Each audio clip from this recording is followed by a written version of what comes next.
In today's video, I want to talk about executive dysfunction with autism. So executive dysfunction is exactly as it sounds. So with executive dysfunction, we can really struggle to complete tasks, and we can especially struggle to complete those tasks on time. So imagine, for example, if I had a dentist appointment at 9 AM this morning. Although I might have pre-planned for it weeks and months in advance, and I might have made lists and put sticky notes around my house to remind me that I've got a dental appointment, I'll still be late. And people often think, well, why is she late? She's had so much time to prepare. It's because I have executive dysfunction, and it's a real thing.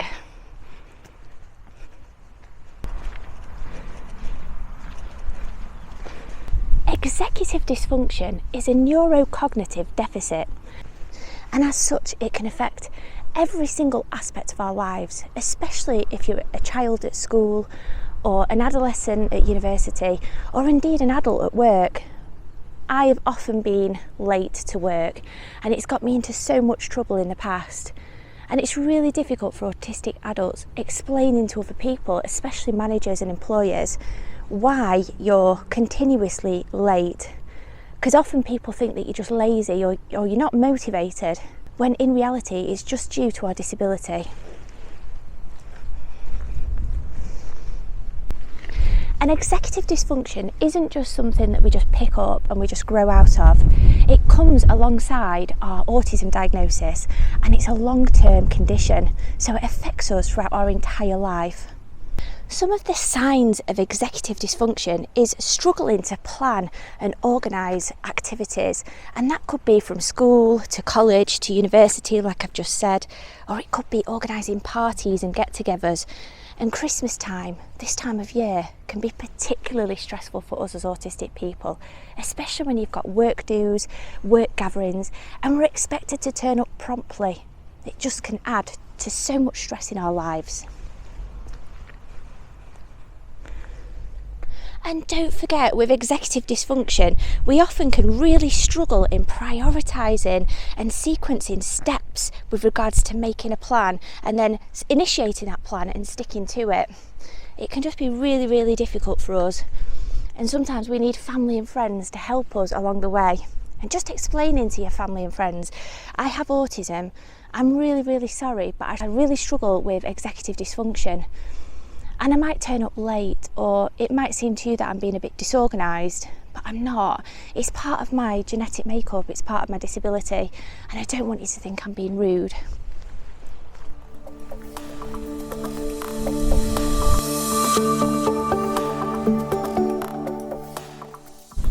Unfortunately though, a lot of times autistic adults in employment can face disciplinary actions and management referrals and occupational health referrals. That's because we can be continuously late turning up for work, or we can miss deadlines for activities that's been set us by management, and it looks to our employer that we're just not motivated or we're not competent to be in a certain position, and that's not the case. It's literally we are autistic and we're suffering from executive dysfunction. The signs and symptoms of executive dysfunction can be very, very similar to ADHD, and indeed sometimes they can run alongside themselves. That's why a lot of the time autistic adults and autistic children are also diagnosed with ADHD as well. And so people with ADHD also suffer from executive dysfunction, so it can sort of be a little bit of a co-concurrent diagnosis, a co-concurrent condition. And so they both run alongside each other. So sometimes just seeking advice and support from a neurodevelopmental centre or a GP or hospital, or indeed just talking to family and friends and asking, do you think maybe you could have ADHD as well? Or is this just purely an autism diagnosis? Executive dysfunction can mean that we can often struggle to stay focused on certain tasks and activities. So I find it really difficult sometimes just focusing for long periods of time on one particular thing. Say for example I have to clean my house. I'll often get sidetracked half an hour into it, sometimes 5 minutes into it, and I'll start completing another activity. And then the first activity I should have completed has been left. And then I get really stressed because all of these little activities keep piling up, and often my dad comes in and he'll say, your pots are piled up again. And it's not that I'm lazy or I don't want to do it, it's that I've got executive dysfunction. Executive dysfunction can bring with it a real struggle to regulate our emotions. So a lot of the time, some of us may go into extreme meltdowns, and that could be crying, or it could just be withdrawing, and it could be giving your family or friends the silent treatment. That's what I do during my meltdowns. I don't cry or have what other people think is a temper tantrum, and it's not, by the way, it's a meltdown. It's an extreme emotional response to a really stressful event that's happened, or series of events or triggers that's happened in our lives as autistic people. So it's not a temper tantrum, but oftentimes we can really struggle to regulate our emotions with executive dysfunction.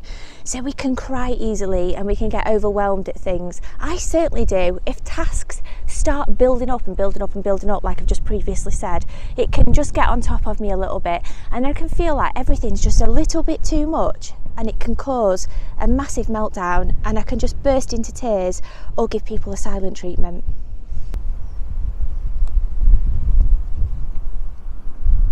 I just want to add though that being autistic, sometimes when I'm completing a particular task, I can be really drawn into that task, and I can complete the task for hours and hours on end. I can become hyper focused in completing that task, and if somebody interrupts me, I can get really upset and annoyed, and I have to start all over again.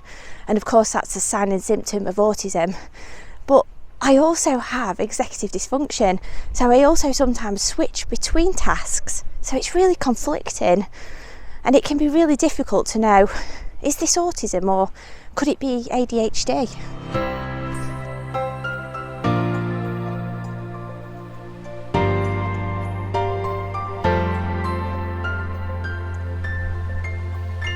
And of course, another sign and symptom of executive dysfunction in autism or ADHD can be a difficulty in multitasking. And especially when parents or friends and family, and especially at work, I found that so much in a work environment, when co-workers and managers are giving you loads and loads of work to do and asking you to do loads and loads of things, sometimes it can get just overwhelming to us, and it can lead to extreme emotional reactions or meltdowns.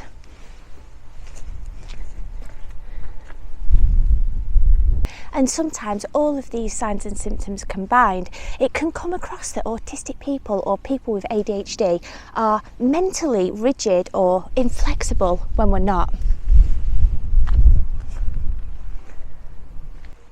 And so you can understand, looking at this video and putting all of the signs and symptoms together and combining them, how hard it can be for an autistic child to go to school and deal with all of the school information, the teachers, the kids, the homework when they get home, their assignments, then go on to university and college, and then add on to that all of the lectures and the assignments and the case studies and everything like that. And then even worse, is it even worse? I don't know, probably not, it's probably equal for everybody.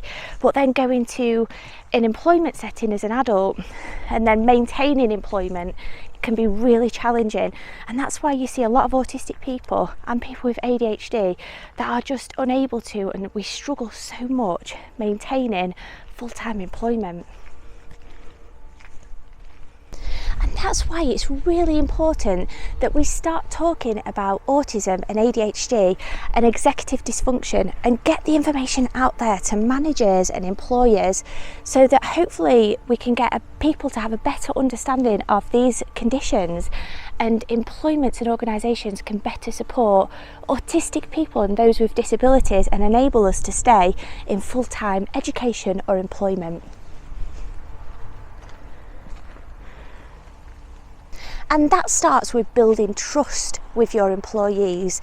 If you're an employer, just speaking to each employee and trying to get a good idea if your employee has autism or ADHD, if they're continuously late for work or they miss deadlines, because there could be a reasonable explanation for it. And then just trying to put in reasonable adjustments to accommodate that person with a disability, and that will hopefully enable them to maintain full-time employment in the future. Now I know sometimes it can be really difficult if you're a manager of an organisation and you're probably screaming at me down this camera saying, but I'm losing money, you know, my employee isn't productive, we're losing productivity, and it's having a knock-on effect on other members of staff and the organisation. But if you sometimes just put simple accommodations in for your employee with autism or ADHD, you'll probably find that they'll flourish and they'll actually be an outstanding member in that organisation. And it can be a really positive thing for you and your team. Executive dysfunction can cause inhibition control, and that can lead to attentional, behavioural and emotional problems. And it means that sometimes we can say or do things that we wouldn't otherwise do in an extremely emotional situation. The attentional aspect of it comes from sort of more the ADHD side of it, or the attention deficit side of it. It's very similar, so the symptoms sort of overlap. And what that means is you could have a child in a classroom and the teacher's wanting said child to sort of focus on the information on the screen, whatever they're being taught, and the child is distracted or creating distractions, and they end up going into the naughty corner. I don't know, do you have naughty corners these days? I was born in the 1980s, so I'm not sure, but you end up being sent to detention then and sort of punished as a child later on, when actually they can't help it. The behavioural side of it might mean that the autistic individual or the individual with ADHD might lash out verbally and say something to you that they later regret. They're not doing it on purpose, it's literally due to inhibition control. And we've already talked and discussed about the emotional side of it, where we might just get really upset or angry or give you the silent treatment, and it can be really debilitating for us.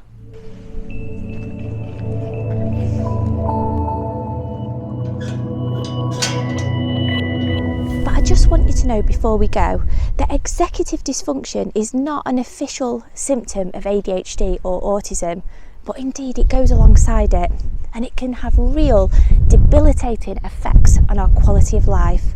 From organising tasks, to setting time and deadlines to do things, to losing things, and just finding the motivation in life to clean our house, for example.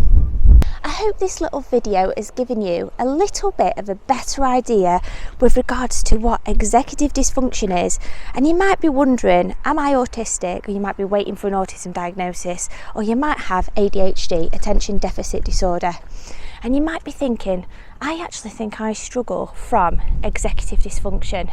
And if you do, I want you to know that you're not on your own. I also struggle from it, and so do hundreds of millions of people globally. It might be worthwhile just having a discussion with your friends and family, your GP, your hospital, healthcare provider, and just going through some of the symptoms that you have. And then maybe, if you've not been diagnosed with autism, your GP can get the ball rolling and send you off for a referral to the neurodevelopmental centre. Hope you guys have enjoyed this vlog. If you have, please don't forget, hit subscribe, like, and give me a little comment on this video. It just helps to push it to more people. So hopefully my video can be seen globally and it can help as many people as possible while awaiting for an autism diagnosis. Cheerio guys, bye.